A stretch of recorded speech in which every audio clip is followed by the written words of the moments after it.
boom. It's about to go down. Ladies and gentlemen, I am super, super blessed, and I so missed being here in the show with you guys. I haven't done a show for the last 2 weeks due to some health hiccups, but the devil cannot stop your brother Carlos. You try, you know the drill. The devil will whisper, you cannot withstand the storm, brother Carlos. The warrior reply, I am the storm, motherfucker. Let's go, ladies and gentlemen. We have an amazing, amazing couple here today. My friends, it's like, I'm telling you, you guys are in for a treat today. My grandma, a long time ago, oh man, the greatest advice that I ever heard in my entire life was from a housekeeper. My grandma, rest in peace. She was also my mother. And, you guys know a little bit of my story from total chaos. Father died in a car explosion when I was a baby, and stepfather being murdered. And having to sell bread on the streets. And my grandma always say, man, before we wanted to quit, son, keep increase your wisdom. Keep increase your knowledge. And diga-me com quem anda, que eu te direi quem és.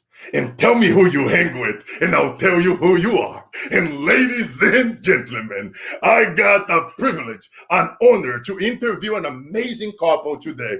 Though I'm telling you, I have here today the godmother and the godfather of Bitcoin. Ladies and gentlemen, I will tell you a little bit about my guest before I bring him in. Upon graduating from New York University, he started working as a stockbroker on Wall Street from 1982 through the 1990s at firms Paine Webber, Oppenheimer and Co, Shearson Lehman Hutton, and Alec Baldwin & Sons. He went into semi-retirement in the 90s, moving to Paris, France. In 95, he was asked by Alec Baldwin to move to Los Angeles and co-produce a film he had written and sold to Miramax.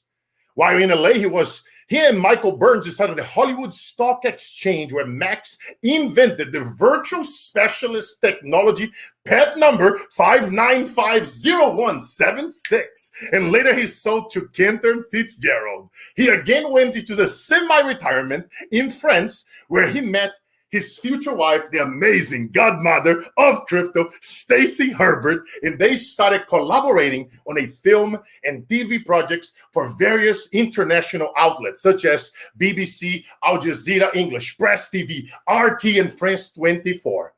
Max Keiser and Stacy Herbert, thank you guys for speaking power, truth to power, for all that you guys have done for the BTC community, for economic justice that you guys bring to create world peace, to bring everybody together, and to leading hundreds of thousands, if not millions of people out of poverty, which ties into one of my missions, which is to make poverty history. Ladies and gentlemen, let me bring you to the house. Mr. and Miss, what's up, ladies? What's Sing up, it, Carlos? Sing it. Yeah. Oh, Carlos. I want to bring actually one of you guys' favorite songs, not this one yet, this one right here. Oh, yeah. Oh, some samba. I love this song. Oh yeah. Oh, what's up, guys? Carlos, that is like the most amazing introduction I've ever received. Yeah, I'm excited as hell. I kind of felt like we were being introduced at a lucha libre sort of, and we were going to be coming out as luchadores. Yeah, we should come out and wrestle now. We should wrestle, do a whole wrestling match, Max and Stacy as wrestlers. That could be very entertaining. Oh no, man! It's all about. I have this thing with me, guys. Whenever you do something, you do as if it was your last. You know what I mean? Like if I don't wake up tomorrow, I've been through some healthy hiccups lately, but thank God I'm getting better. And I always have this thing with me, even before that, always, right? To bring it all you got, be real, be raw, and that's what attracted me to you guys. My grandma, constantly, you just implanted that on me when I was poor, broken, have nothing. She always increase your knowledge, son, increase your wisdom, put yourself around others. They are doing great things for the world. They really keep it real, keep it raw. And you guys are a true example. And it's an honor to have you guys on the show, guys, because people out there, they needed to hear this message. And I'll make sure to translate into a few languages as I travel the world into the villages and teach the little kids. And I'm just I want to thank you guys for all that you guys do for the crypto community, for Bitcoin. And before we even get into it, let's start with who is, Max Keiser and Stacy Herbert. Who are you guys? Where you guys are come from, and why should they care for all the amazing things that you guys have done, ladies and gentlemen? Oh man, where do we even start? My background was in Hollywood. I worked in Hollywood for Michael Phillips, the film producer who made Taxi Driver, Close Encounters, and The Sting. And I ended up in the south of France on vacation I was working on a job at the BBC, and I took a vacation, and I met Max, who was retired there from selling at the Hollywood Stock Exchange. And we immediately, it was like instant, we hit it off. We were natural storytellers. He had a story that was really fascinating to me. I found it completely fascinating as somebody who worked on scripts. That was kind of my role in Hollywood. And so when he was telling me about life on Wall Street as a banker, it was so fascinating to me because it was like it was right there in the pages of the Financial Times, but yet a story that wasn't known to the vast majority of the population. So it was really intriguing to me. Yep, that's how we met. As a matter of fact, it was 18 years ago, coming up tomorrow. February 13th is when we met, and we've been together ever since. And we started working on the projects right away, radio and video, TV projects. And we just have gone with the stories. We ended up traveling all over the world, kind of following different stories. So we've been to Asia, Middle East, all over Europe, Latin America, really just following stories, interesting stories, and telling and reporting on the stories. We heard about Bitcoin in 2011. A guest on our show told us about it, and I immediately recognized its potential, having been involved with the similar project earlier. And so that's how we got involved with Bitcoin so early, back in 2011, when it was still just $1. And then we've been talking about Bitcoin, for 10 years.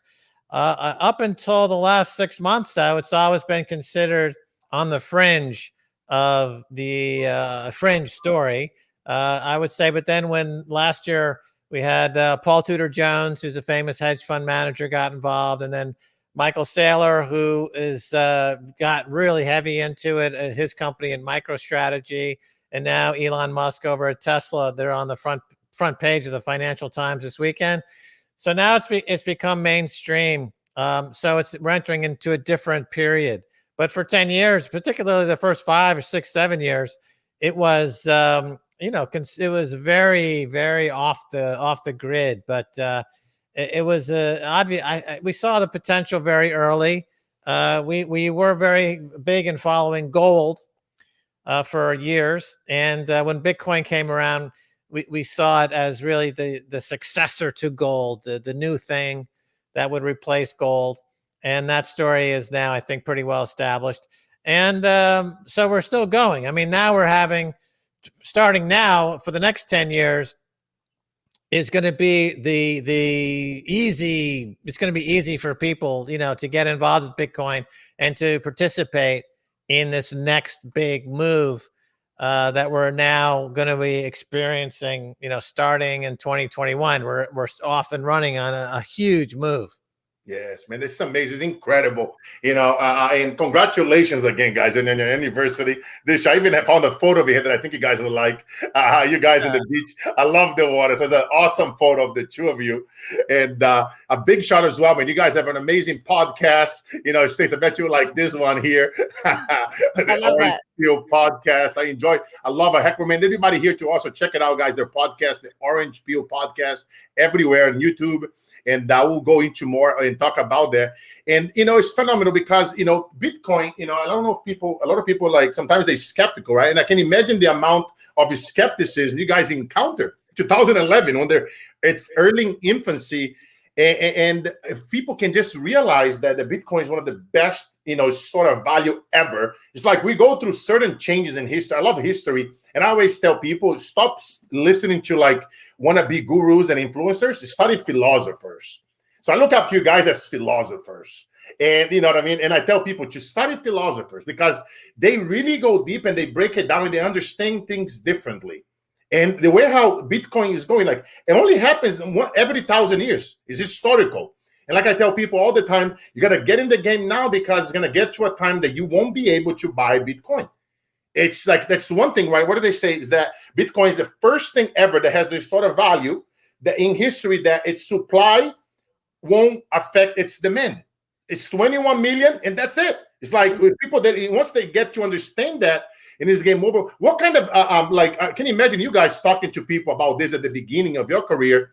What kind of things people threw at you guys at the beginning? What kind of obstacles did you guys face to get Bitcoin out there to your friends and family and to the public?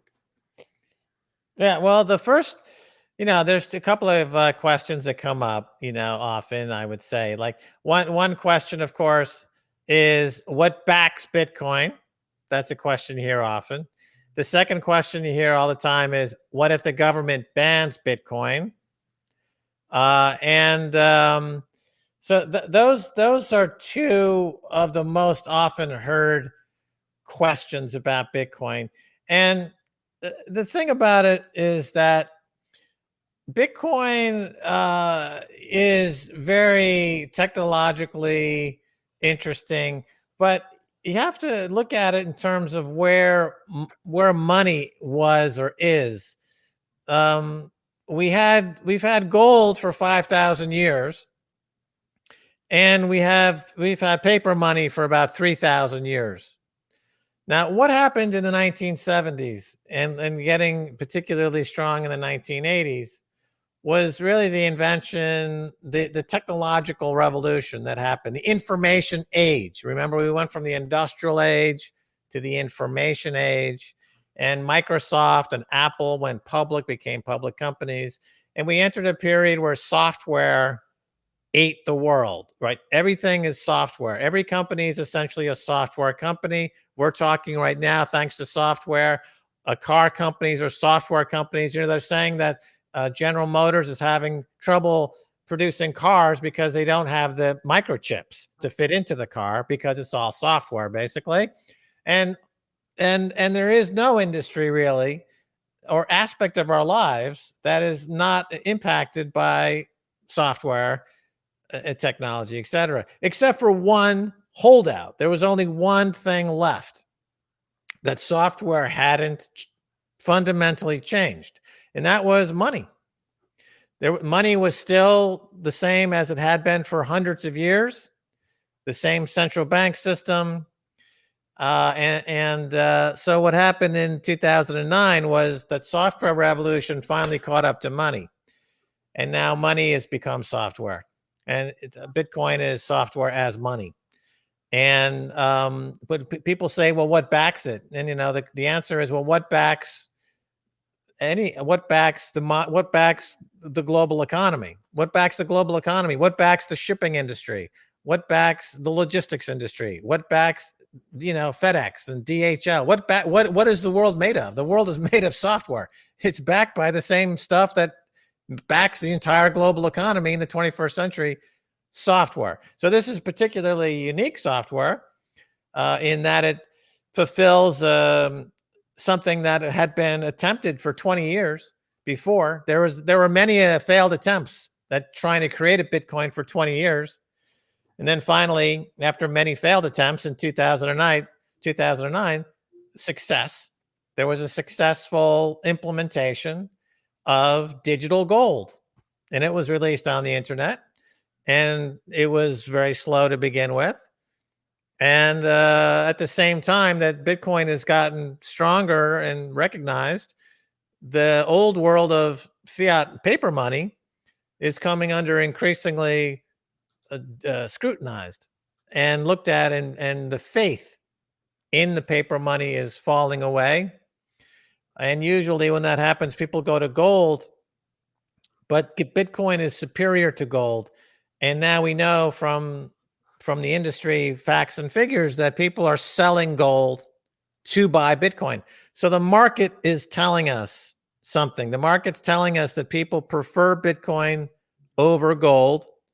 And we live in the market, you know, the market is the thing that determines the direction of an economy, or the reality of an economy, of a free market economy that we live in. We live in to a large degree, we live in a free market economy. It's not completely a free market, but it's certainly more of a free market economy than a socialist country, let's say, that's purely socialist. So in a free market economy, the market is telling us that Bitcoin is winning over gold and certainly over fiat money. And so that's where we are. So now the tectonic plates of the global money system, there's $300 trillion of assets on planet Earth. If you have stocks, bonds, real estate, fine art, diamonds, jewels, gold, if you put it all together, it's roughly 300 trillion. Bitcoin has about 1 trillion in value. I think it's safe to say that it's going to capture 10, 20, 30 trillion dollars in value. So you're talking 10, 20, 30x from here. So you're talking about 48,000 to 480,000 and higher. Just going to keep going, because it's going to, just like software has transformed the global economy, Bitcoin will equally transform money in the same way. I love it. And I love how you explain. It was so, beautiful. And I love this photo of you that you can't regulate Bitcoin. It's some fuckable money. It's such an awesome photo. And, and it's just to put into perspective to people to understand, right? Like Bitcoin is literally, once you memorize your keys and your letters and your numbers, they cannot take it from you, right? Gold, they can confiscate it. Gold, they can, government can screw you. I'm just taking everything, The Bitcoin, once you memorize it, it's a code. You know what I mean? It's like even tied to the First Amendment, if you want to call speech, and it's like, and once you memorize it, you can go anywhere in the world. And now what are you going to do? Confiscate my brain? You can't, and it's like once people just start understanding, it's so eloquent how you put it. And so that it's like, it's just math. Like I tell people, imagine if somebody, Elon Musk, or Jeff Bezos or anybody, whether people like those guys or not, if they invited you to the table at the beginning of their companies, it's early infancy, would you buy a piece? Would you put in a couple of $1,000? That's what I think Bitcoin is still in its early infancy, 10 years old, like let's say 12 years, right? And,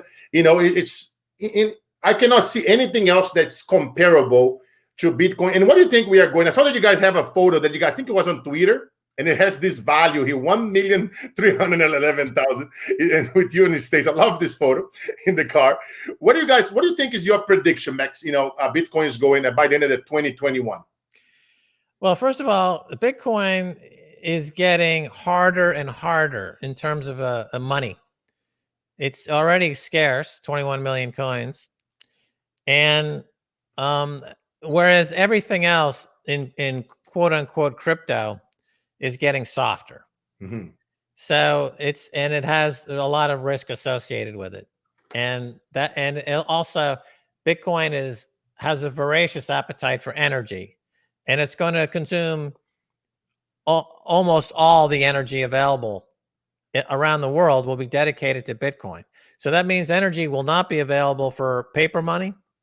Energy will not be available for gold mining. Energy will not be available for any crypto. It's all going to go to Bitcoin because it has this built-in insatiable appetite for energy to make it harder and harder and harder. And that's just the nature of the beast. And it's programmed in, and it's unstoppable. It's unconfiscatable. So for 2021, I'm predicting $220,000 per Bitcoin. Which would be kind of a normal reaction to every 4 years after they have what's called the halving. You generally have a very large rally in the following year. So that would take us to that $220,000 Bitcoin price. It would also mean the coin's worth approximately $4 trillion, which is about getting close to half of the value of all the gold in the world. Pretty soon, Bitcoin will be worth more than all the silver in the world. Yeah. So all the silver in the world is about $1.6, $1.7 trillion. And Bitcoin is just over now $1 trillion. So when it gets another big move, it's going to be more valuable than silver. So it just keeps getting up, rising up that index, that table of or the most valuable commodity, the most valuable assets in the world. It keeps rising and rising and rising. So 220,000 is what I'm predicting for 2021, Carlos. Yes, that's amazing. And you've been on point, my brother. I got to tell you, man, you've been on point this past couple of years. Every time that we your predictions, 20,000, 30,000, 40,000. You even called it when Tesla, they were about to come to the table. That's incredible, you know. And what is Stacy, and in your opinion, I know you guys are big fans of Bitcoin. In your opinion, what is your I know that you guys don't talk much about other coins, but what is, other than Bitcoin, what is your favorite other coin after Bitcoin? And what do you think about the altcoins and in that world? Oh, well, I throw my orange sparkly shoe in my group, Orange Pill Podcast Telegram group, if anybody talks about any coin but Bitcoin.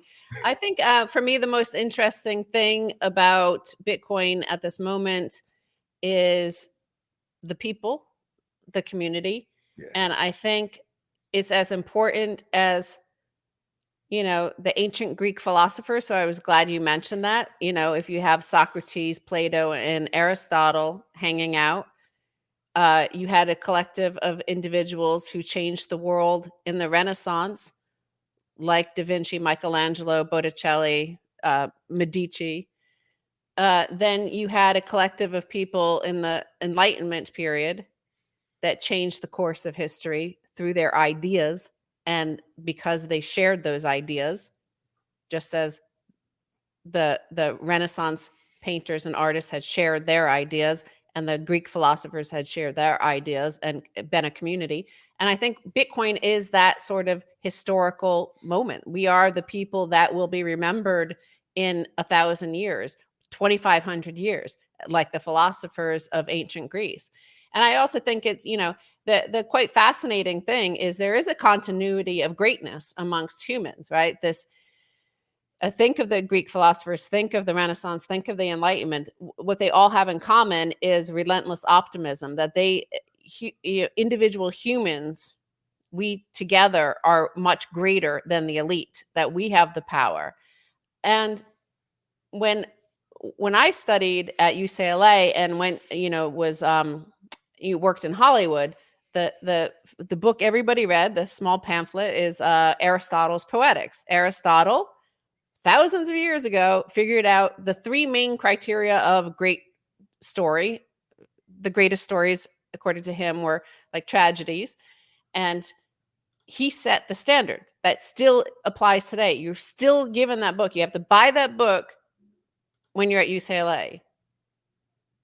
Aristotle also is referred to all the time for those who are monetary historians as the 5 elements of good money.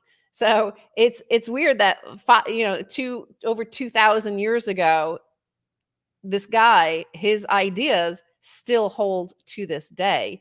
And it kind of brought me and Max together in that my background was Aristotle's Poetics, his was sound money. And so I think this group of Bitcoiners is just a continuity of the patterns of history, these cycles of history that are always going on. There's revolution and evolution, and we're part of that. We're going to be remembered in 1,000 years or 2,000 years. Yes. No, I love that, man. I love how you guys do it together, everything. I always tell my wife, when am I going to get you on the show? And she does not like to talk about those things. And the other day we had a serious conversation about, look, if I die, you need to know what a wallet is and how to access it and all those things. So it's now or never. I wasn't feeling too good. I was having some movements in my heart, in my chest. I got to explain you this shit. I had to I have this thing. Whenever people come with me with problems, I've done mentorship for many, many years to like big CEOs. And whenever they'll come up with problems at me, I would like, do I have to call a Viúva Negra? They call my mother the Black Widow. You know, my father died in a car explosion. My stepfather was murdered. So and then I would tell them, I'll get my yellow card and I will blow it. I will go, wait a minute. So now, do not make me call my mama. Tell me about your problem again. And then I would tell them to, tell me about their problem, because it's a perspective. And I love that you talk about the little guys in the community, because I love that. One of my favorite speeches is to talk about transcendence, which is above oneself. Is when the community comes together. It's no longer about Stacy, Max, or Carlos. None of us watching here. It's about all of us becoming one, separating ourselves, taking all emotions from any outcomes, going into something with our full heart, like as a group, nobody's left behind. And from that place, we can do so much. We can do so much. People say that money is the root of all evil. No, the right money is going to be the solution to make poverty history. And that is a Bitcoin. That is community like that. You guys have started it, like the Orange Peel community, like your Telegram groups, like many other communities out there. They are now watching and they are seeing this thing grow, and it's becoming that team. And I love that. And it's incredible. And to see what is going on with this industry. And here's something that I see that you tweeted the other day, Max, that I wanted to actually ask you about this, which actually tied to the little guys, because I love when I see the little guys going after the big guys. And over here, you tweeted saying that interest rate, I don't even know how to spell this thing. Which yeah.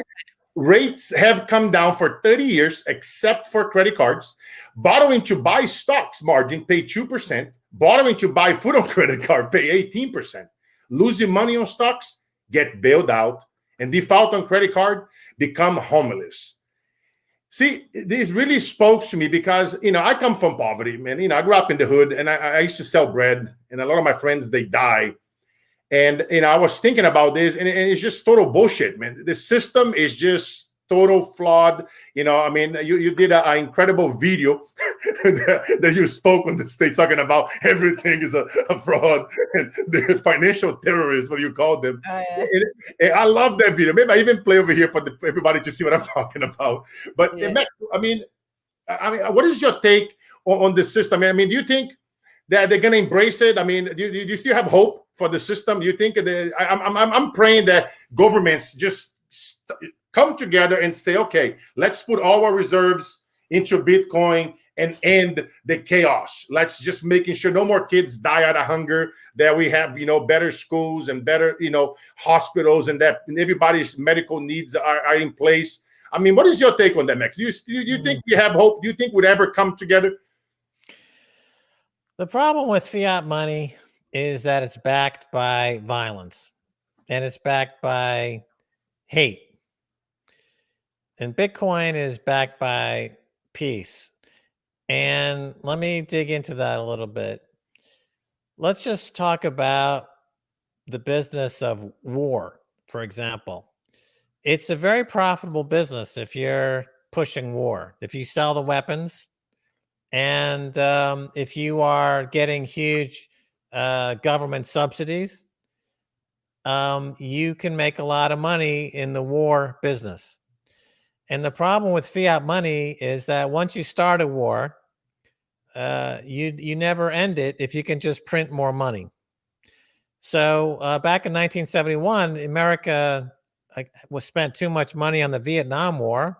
They had a default on their obligations to Great Britain, and they shut the gold window, and they kept that war going for years and years, even though the generals, we now know from historical record, all the generals said it was an unwinnable war. They said that from the first year.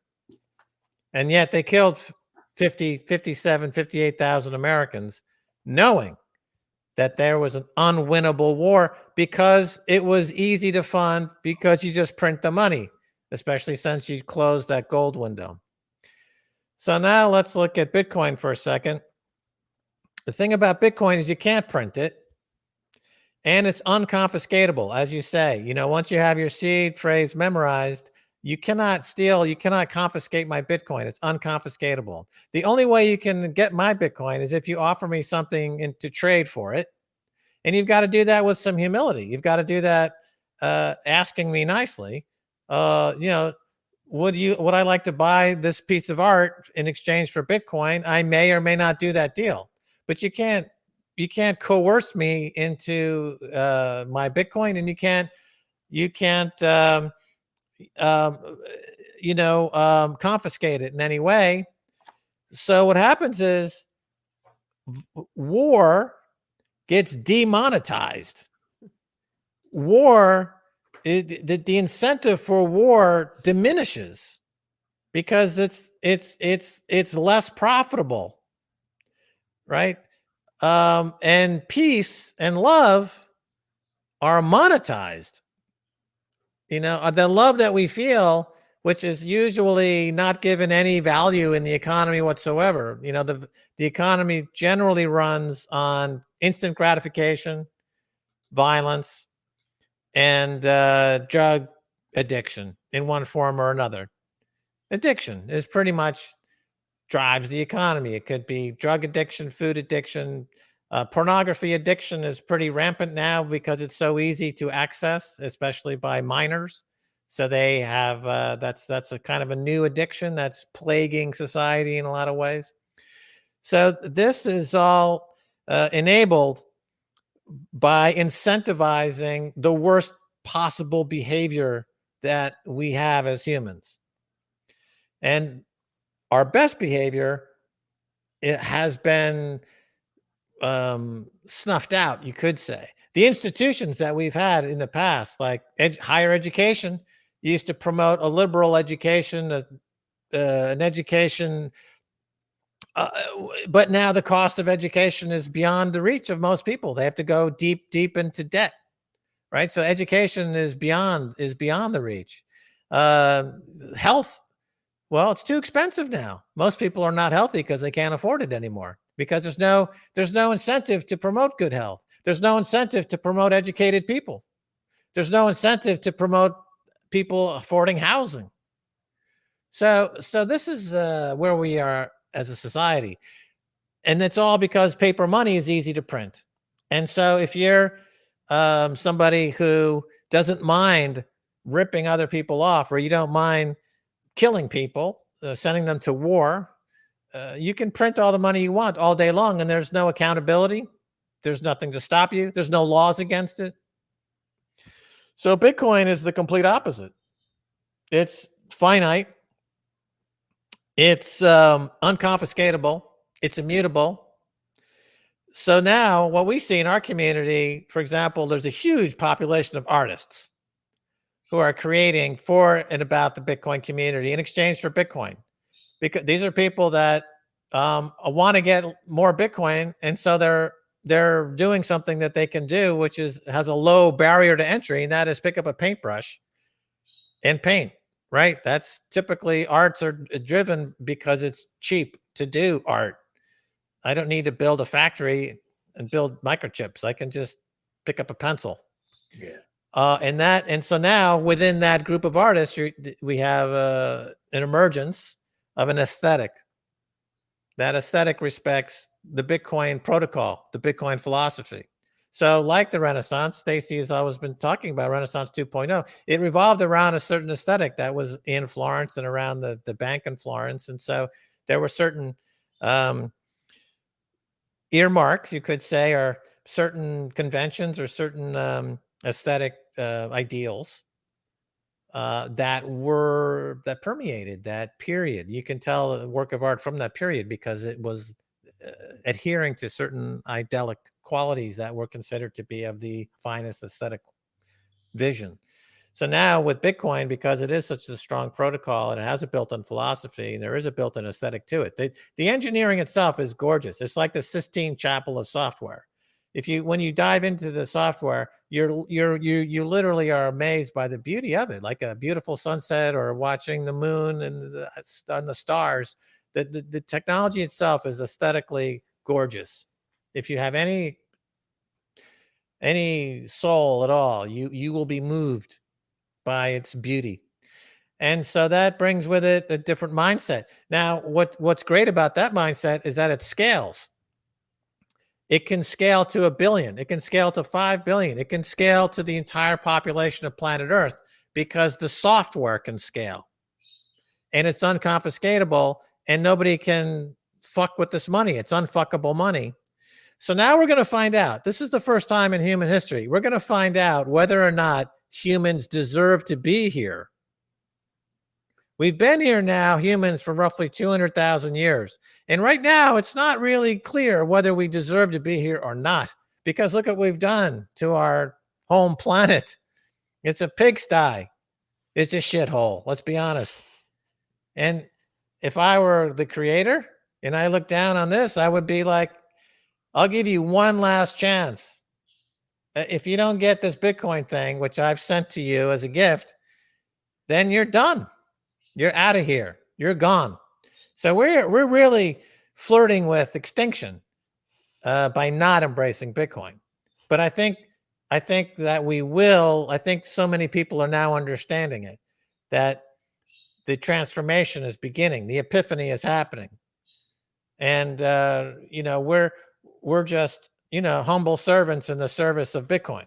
Yes. No, I love, what you're saying and how amazing how you put it, because, it's, and it's not that hard. Like I tell people, it's not that hard to get involved. Like, I mean, all you need is just like go from your bank account to a Bitcoin bank account. And there are many institutions out there like Coinbase, Gemini, BlockFi. I mean, I do affiliate for many of these companies. And I tell people, you can do the same. I tell the little kids, you can do the same exact thing.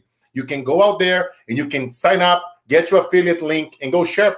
Go tell somebody. Instead of you keeping your money in a bank account or putting your money in stocks, that all this, even if it goes up, the rule of law is still there. Is depreciating, which you talked about that subject so much, 15% a year for the last God knows how long. So your dollar, your reais, your pesos, your yen, your euros, it's depreciating. Bless you, my brother. It's depreciating. Thank you, my brother. For so long. And people, once you understand this, that your dollar is depreciating 15% a year, so it costs more money, right? Your fiat, it's so volatile. If you buy a property to pay for college, it's so volatile to pay for goods and services. But for us, Bitcoiners, it costs less to buy property. It costs less to pay for college. It costs less to buy a car. And once you understand that, ladies and gentlemen, game over. And most important, I bet you Max doesn't sell his Bitcoin, or Stacy. They hold on to those babies. That's why she told me I throw, shoes on people that ask me about the shit coins, and because once you guys understand at home how powerful this is, it's game over, because now you don't have to sell your Bitcoin. You know how the billionaires, they make their money? They borrow against their goods and services. So instead of you sell your Bitcoin, you borrow against your Bitcoin. And guess what? Now you don't have to pay capital gains. Not a legal advice, not a financial advice. Do your own diligence. But you buy Bitcoin, never sell it. If you ever need it, borrow against your Bitcoin. And that's how the rich gets richer. But, us preaching those things, we're going against the algorithm, my brother.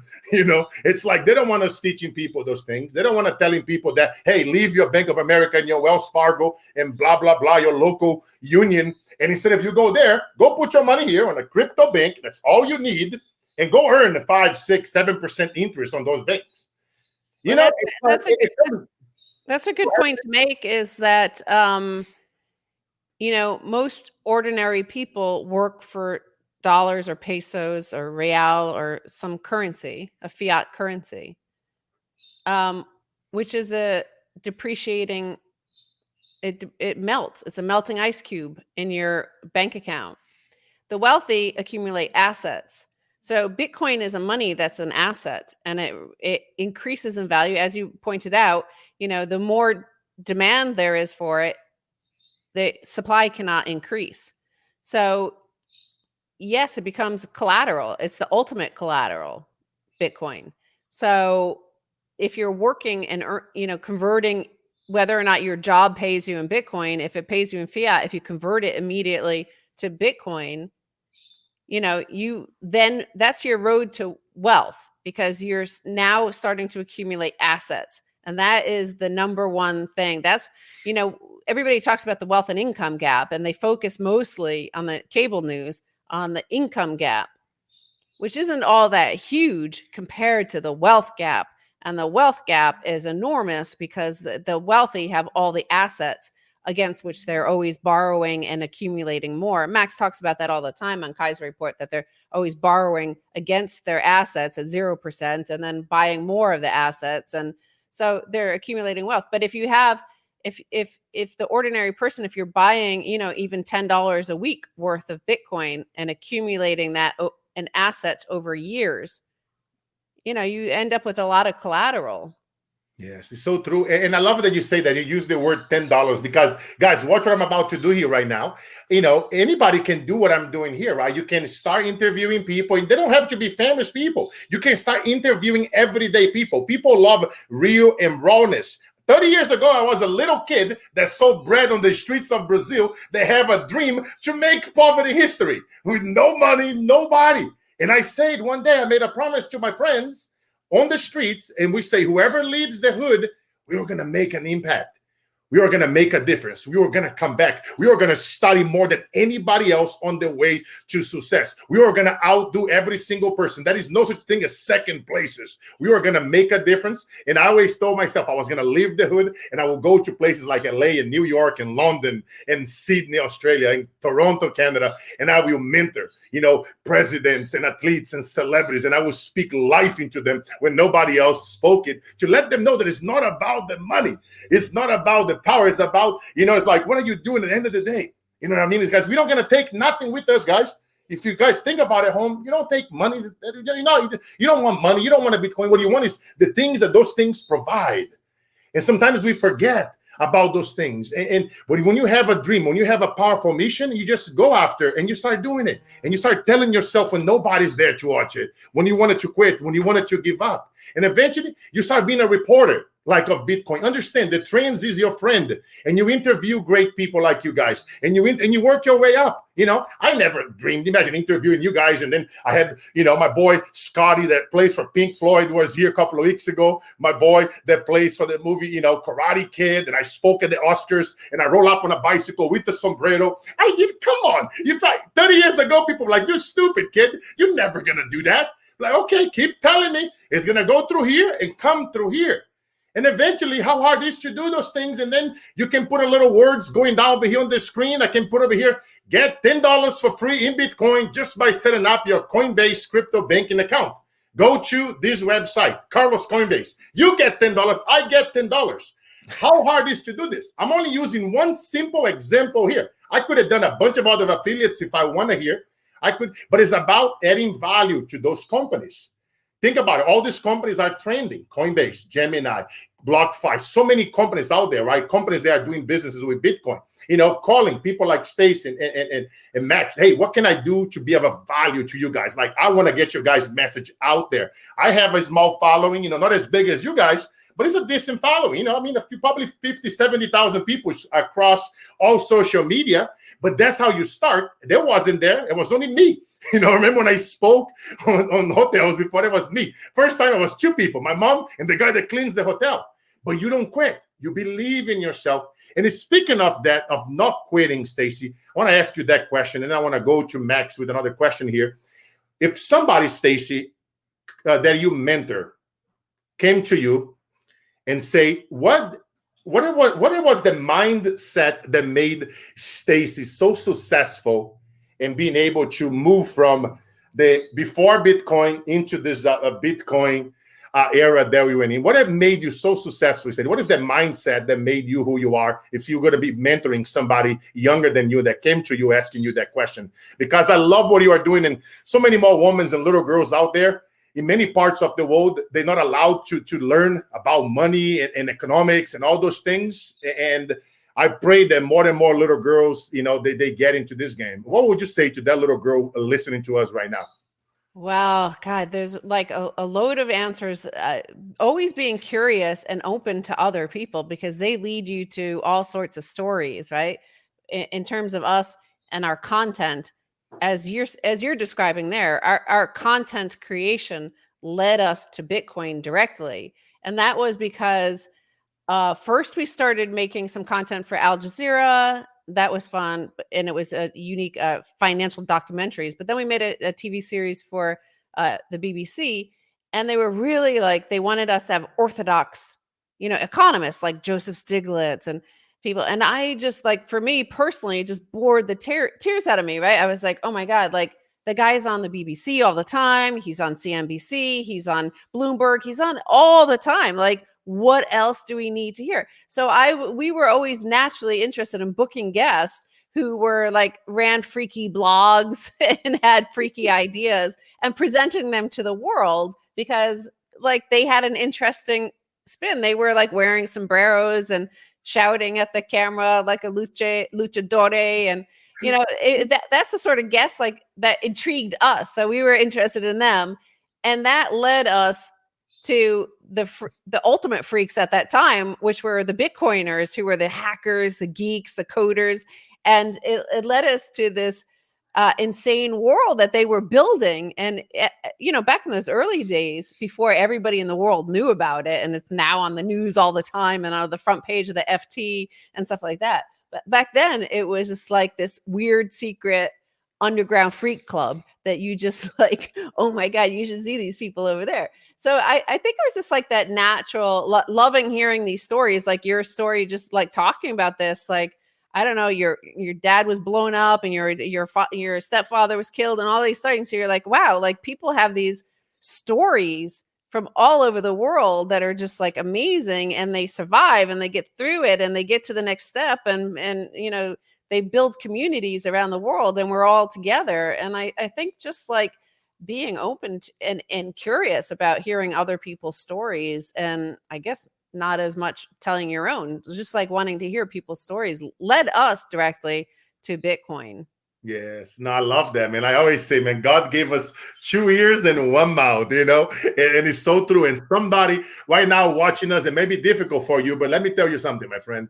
God may put a Goliath in your life right now. Is to awaken the David within you. Come on, Brother Carlos. Come on. Say it again, David. Say it again, Brother Carlos. Somebody drop an amen right now on this show. God will put a Goliath in your life to awaken the David with you. Come on. Don't get me preaching over here, because we're going to get Max fired up. We're going to bring this one in the chicken. Oh, Max screaming. I know it. I can tell it. I sense it. You want Max? I'm telling you, man, we need more Maxes and Staces out there. I know it's almost done. We're almost done in time here. You guys tell me when you guys have to go. We'll keep it going here for a few more minutes. And Brother Max, you know, one thing that, man, you know, I'll save that question for last. But Max, I know that I'm pushing. In addition to Bitcoin, what else do you love to invest in? Do you invest in any other things other than Bitcoin that you have your focus on right now? Because you are a visionary. Because you've been predicting, man, when everybody else, they screw this shit up. You've been on point every time. Like, I always joke with my clients overseas, because they're like, you know, whether it's 24 hours ahead of time or 10 hours, I tell them, hey, what is the price of Bitcoin tomorrow? So I can go long. you know, it's like, I'm sorry calling you, brother. You know, I mean, what else do you have your focus on, my friend? You know, if you didn't mind me asking, you know, is there anything other that you have your focus on, that you are investing, that you are devoting your time towards to? Well, you know, I was a stockbroker for many years. That was really my career. So I've always followed the stock market. You know, and I'm always interested in the stock market, and I have some stocks that I am investing in. And what we're seeing now is some stocks on the market that are tied to Bitcoin. So MicroStrategy stock is up 400%, 500%, 600% because of their Bitcoin play. You know, Tesla now has a Bitcoin component. There are other companies that are tied to Bitcoin that are participating now in Bitcoin. And so that's an interesting part of it. But there's nothing else that has the same really risk reward of Bitcoin. You know, the risk of Bitcoin at this point is very low, and the upside is still spectacularly high. So it's very unusual to find investments that have that kind of characteristic. The volatility that people talk about in Bitcoin is really should be embraced, because you have to ask yourself the following question. Are you willing to accept some volatility with a guaranteed upside move, and that is Bitcoin. Yeah. And it's rare that anybody in the investment world would use a word like guarantee. But in this case, I feel it's justified. You've got a guaranteed upward move.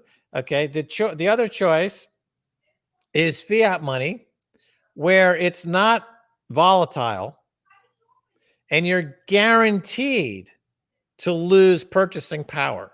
Yeah. Again, guaranteed. There is no equivocation. There's not a scintilla of doubt in that statement. Your fiat money is guaranteed to lose purchasing power. And, the history of fiat money tells us that most of them go to zero. Yeah.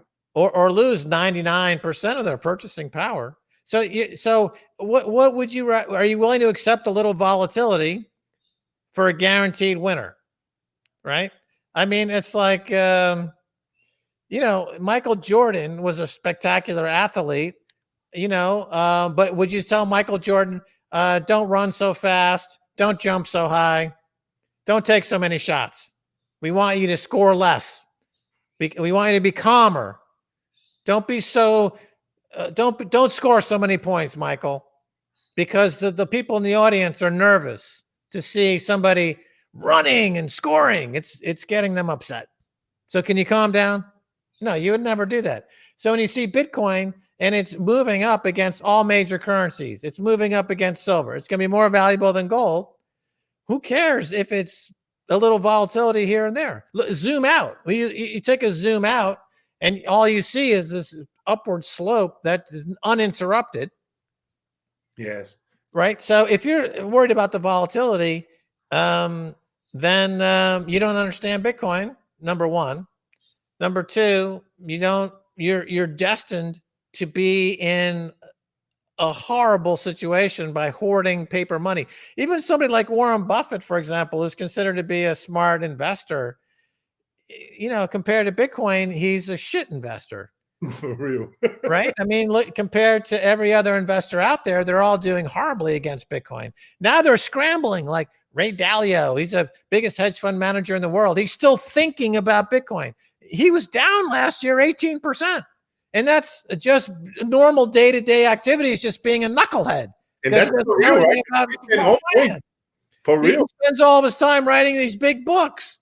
But he should be spending time doing his job, managing money. But he did not. So he lost a lot of money. Now he's coming to Bitcoin like, well, maybe I should get into it. He's tiptoeing into it. People like Paul Tudor Jones, who's a very talented money manager, who, is not like Ray Dalio, who's a mediocre money manager. He's actually a very talented money manager. He comes to Bitcoin early and he understands it. He can communicate it. He talks about it's a gift to humanity. It's a gift. It's a positivity thing. He's very positive about it. Right. So that's where this whole market's moving. That's where this whole industry is going. So nothing offers the same risk reward as Bitcoin. On the side, on the edges, there may be some tinkering here and there just for fun, but there's nothing that is going to, I actually will say there is one investment that is better than all of those, and that is invest in yourself. And all humans are endowed with inalienable rights, and invest in those. So what I'm saying is that we're in these fiat dark ages, and as it disintegrates, as we emerge from those fiat dark ages into an orange-pilled world, one thing you're seeing, and the United States obviously is the empire, right? And they're the center of that fiat world, which is the fiat dark ages. They're time thieves. So they're stealing more and more from you all the time. Your time, they're stealing your time constantly through their inflation, through their money printing, through their bailing out of the banks. Bitcoin is obviously a way out of that.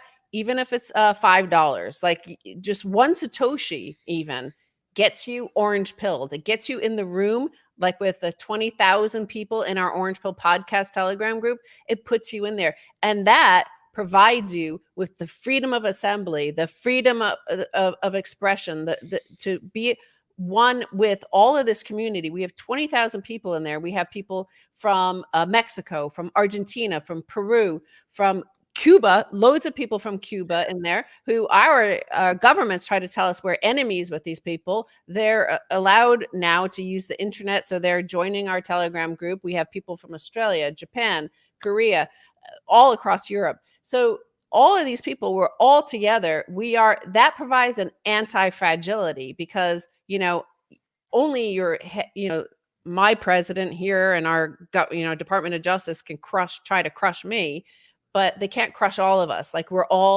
a community that is so anti-fragile because it's so distributed across the globe.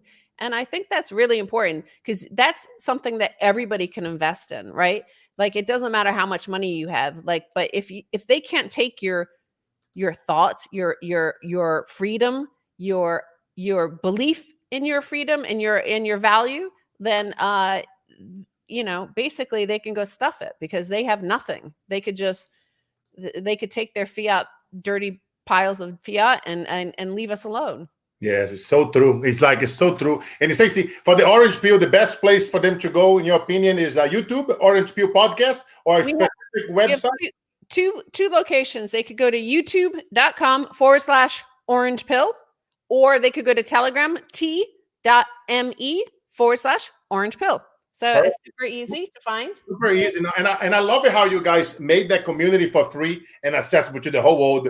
In my previous life, I trained many people to do masterminds and sell memberships and all those things. So you guys have an amazing group, 20,000 people. It's for free. The knowledge that you guys drop in there is mind-blowing. So I highly recommend and encouraging. I would pay to be like them. They give us so much. The members of the group give us so much. It's just like, the first thing I do every single morning, I drink some coffee and then I look at the Orange Pill Podcast Telegram group because there's always so many really fascinating information. There's amazing art. There is like really funny stuff. Like I'm always laughing. Like, it's the best place. I tell you, go join the group and you'll be a part. You'll become so wealthy in laughs, in knowledge, and in a community. And it's all free, guys. You know what I mean? Those two, they are doing incredible. And I have a group that I mentor someone that mentored thousands of artists. I'm going to tell her about this as well, because a lot of the artists, they lost their job in LA because of the movies and everything. So there's a lot of people that's unemployed in that industry. You used to live in Los Angeles. So it's a phenomenal. And here, I will end. I know you're almost at the dot at 6 o'clock, and I wish this time wouldn't end. We're having such a great time here. So much love over here and comments coming in from around the world. I'm looking at here people from Philippines, South America, Mexico, Brazil. It's like we have so many people here watching us now, and it's just incredible. And I really hope that you guys really listen to this and go back and really understand to the things that Max and Stacy and I'm talking about here for you guys, because once you understand it right now, if you care, let's say you have your parents, all they have is $100,000 to their name. Make sure they move their money away from a bank into a crypto bank and go get 7, 8, 9, 10% interest for the rest of their life. And then, because that $100,000, what if you can get $10,000 a year? In some states in this country, $10,000 a year, you can actually rent a room and you can pay for your bills and you don't have to die. You don't have to pass necessities. It's about, even if you have to become a minimalist. And something that I care so much for ending poverty, but I've been thinking so much about also the elderly because they don't have much. And because of some people are now living to 80, 90, 100 years old. So I really start encouraging having conversations with your grandparents and your mom and your dad and ask questions, reach out, join those groups, follow us on social media, ask questions, messages, we are involved. We have our communities, we have our groups, and we are out there not charging people. This is a free show. The way how you can repay us, watch Orange Peel Podcast, watch my show, tag 3 people here right now to watch this. And tell them, watch this interview and go watch the Orange Peel Podcast. Go join the Telegram groups. That's how because if we all come together, now we can get the message out to the masses and help even more people. And that way, we will make poverty history. And here's a question that I would like to end with, my friend Max, and I want to ask you this question. It's your eulogy. You're still a young man, and it's 50 years from now. And I'm there. We are listening to AC/DC, and I'm smoking a cigar. I haven't been drinking much lately. I went 100 days with no alcohol, so I'll have some whiskey for you, my brother. And they're gonna be reading your eulogy, my friend, and they're gonna say Max Keiser was ... Who was Max Keiser, Max? Max Keiser was a guy who figured out that if the devil calls, don't pick up. Oh, my brother. Don't pick it up. I love it. If the devil calls, don't pick up. It'll say right there, the devil's calling. Don't pick up. I love it. What about you, Sister Stacy? Who was Sister Stacy Herbert? Who was Sister Stacy Herbert? Wow. She shook some people on Twitter. Yeah. And she threw a lot of orange sparkly shoes. Yeah, where's our shoe? Yeah, look. Oh, yeah. What is the shoes? The swan. I love the shoe. Orange sparkly shoe. This we throw at people if they talk about shitcoins in our group, because shitcoins are just another time theft. Shitcoins, I think it's Here we got Guillermo right here. Here's our buddy Guillermo. Oh, look at that, Guillermo. He got the sombrero. What's up, hermano? ¿Cómo estás, Guillermo? Yeah. We got Guillermo in Mexico City. He doesn't say a lot, but he's got a great spirit. And he plays a great guitar. that is awesome. It looks amazing there. Yeah. Oh, real, man. I know it looks really great. You know what we need to do, Max? Once they open, Of course, Plucky. oh, look at that, the chicken. Oh, yeah. The world's We're bringing out all the best. world's most famous economist, Plucky. He was at Harvard for a couple of years. He taught Ben Bernanke, and now he just likes to lounge around. What's that, Plucky? What? No, we don't have time to talk to you, Plucky. Go away. Here's the money gun. Here Max is whipping out all the greats of the I love watching you two having fun, doing your dances, and The money gun. That's how the economy runs. That's it. You have a problem, just shoot the money gun. Oh, Yeah. we got a problem down here. We can't afford all these programs. No problem. Get the money gun. The money gun, $9.99. Print all the money you want. No accountability, no laws, no rules. Got the money gun. Just print the money.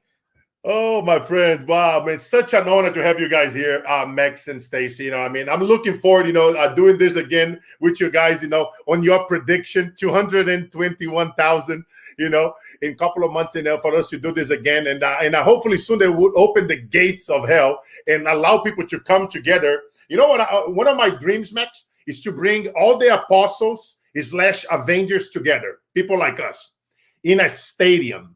And bring in anybody that's like poor, that's facing a hardship into a stadium. And we all go there, man. And I tell you, it's all about the lucha libre. I think, you want us in a stadium wrestling with our masks on. I'm telling you, I see that. I literally see that us in a stadium, 50, 80,000 people, whether it's in Rio or somewhere around the world. And we're going to be speaking live to people. And we're going to bring the best of the best in the industry. And we're just going to speak live to people. We're going to help them make some money as they are attending, the event. Let's go to Nigeria. Let's do it for real. Nigeria needs help big time with all the bullshit going on. Trust me. Do it. Let's do it. We need it. I'm telling you guys. Nigeria doesn't need help. They've got Bitcoin. It's like the second biggest penetration in the world of Bitcoin. I was talking about the bullshit going on over there. That even you guys save us. We need to get saved. Let us pray for them. Yes. The government of Nigeria, for they are about to be obliterated by Bitcoin. Let us pray for the governments of Europe, for they are about to be obliterated by Bitcoin. Let us pray for the government in the United States, for they are about to be obliterated by Bitcoin. Brothers and sisters, let us pray for those trapped in fiat hell, for they have not found Bitcoin and transcended to the world of the living. Mm-hmm. Let us pray for transcendence. Let us pray for Satoshi. Let us pray for those less able to see the light because they are blind from fiat money. Let us come together and pray. pray. Let us pray. Speak it. Preach, my brother. And after that, we're gonna end the show with the song. I love it.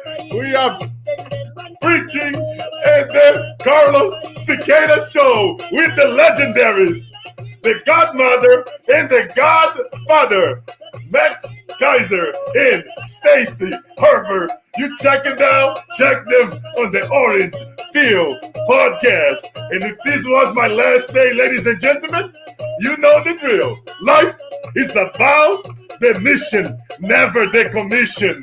And the days